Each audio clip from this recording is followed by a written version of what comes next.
Hello students, welcome back to online classes, and we were discussing about chapter 9 soil. Today we are going to discuss about the soil erosion, and it is the very important for us. Soil erosion.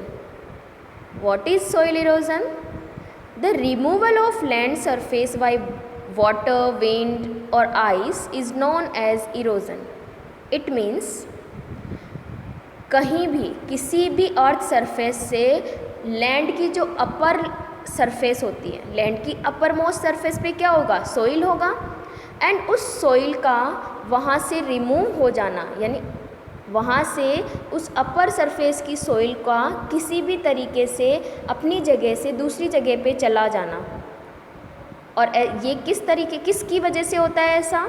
By water, यानी तेज़ी से पानी आए बहकर, तो मिट्टी की ऊपर की जो लेयर होती है या अंदर तक भी क्या कर लेते हैं, सोइल को वो पानी अपने साथ बहा कर ले जाता है। बाय विंड, तेज़ी से हवा आती है, तो आपको पता है हवा के साथ धूल मिट्टी उड़कर आती है। एंड आइस, कहाँ पर कहीं भी अगर आइस स्नोफॉल हो रहा है तो फिर जैसे जैसे वो स्नोफॉल होने के बाद में जब वो धीरे धीरे पिघलती है तो वहाँ की जो अपर लेयर होती है लैंड की वो बहकर चली जाती है। तो इस तरीके से सोइल की, यानी लैंड सरफेस से किसी भी तरीके से सोइल का धीरे धीरे हट जाना ही सोइल इरोजन बोला जाता है। ठीक है। Plant roots firmly bind the soil.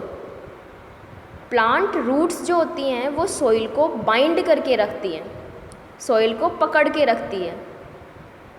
तो हम यहाँ पर एक चीज़ सीखते हैं, अगर हम किसी जगह पर बहुत सारे प्लांट ग्रो करा देते हैं तो वहाँ से सोइल इरोजन नहीं होगा।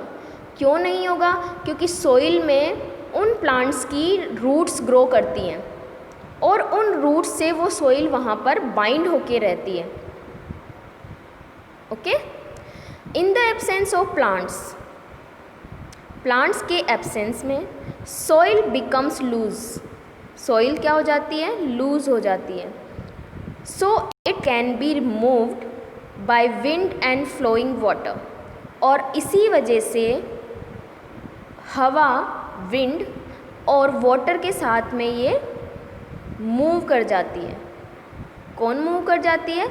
Soil. Erosion of soil is more severe in areas of little और नो सरफेस वेजिटेशन।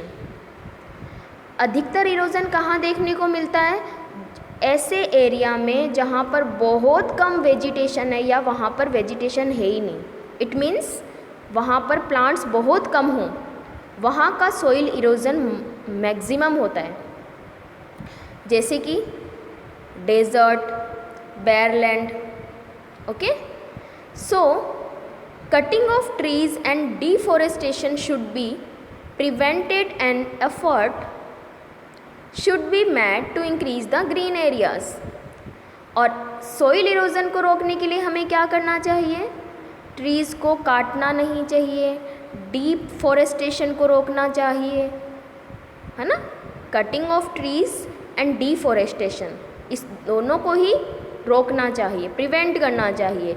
और क्या एफर्ट करना चाहिए? ज़्यादा से ज़्यादा हम प्लांट ग्रो करवाएं। सो यहाँ पर हमें 3 चीज़ें सीखनी है। What is soil erosion, reason for soil erosion and prevention या protection, how we protect the soil erosion. इन 3 टॉप पॉइंट्स हमें यहाँ पे सीखने को मिलते हैं। ठीक है। नेक्स्ट हम बात करते हैं नेक्स्ट वीडियो में। Thank you.